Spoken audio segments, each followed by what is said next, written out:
So, ayan na guys.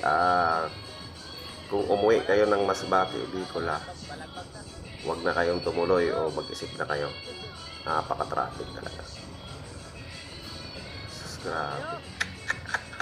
Tingnan nyo. Sobrang traffic talaga ngayon. Saragay na yan.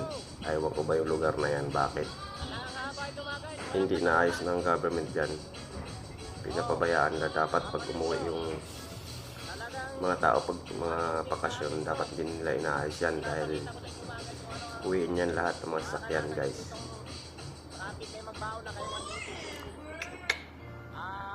Kawawa yung nagbabakasyon, idol. Ubos gasolina, ubos yung oras, ubos yung lahat. Pag dating nila doon, kinabukasan, uwi na naman. Ubos na yung bakasyon nila, idol.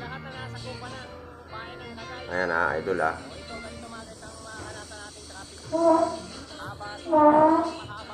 Grabing sobrang traffic. Pag-isip na kayo bago kayo umuwi sa mga lugar nyo puntang Bicol. O kayo na, aeroplano kayo para lang traffic, o magkahid na lang kayo ng mantika o lana para hindi na kayo matraffic. Grabe, sobrang traffic mga idol. Napakahirap yan umuwi. Ubos gasolina. Kung may hina pa yung sasakyan mo dyan, tirik. Ayan mga idol Pag-isip na. Bigayan para mabawas-bawasan yung traffic.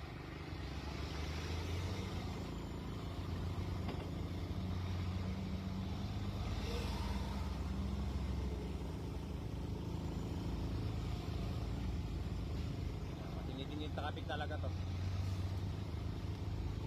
Matindi-tinding traffic to, grabing traffic to. Oh.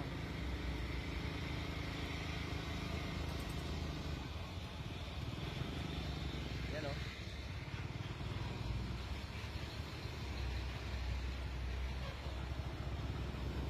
Tingin na tayo dito para makakating tayo kung sa pinakadulo nito, kung saan ba ito, kung hanggang saan ba to talaga.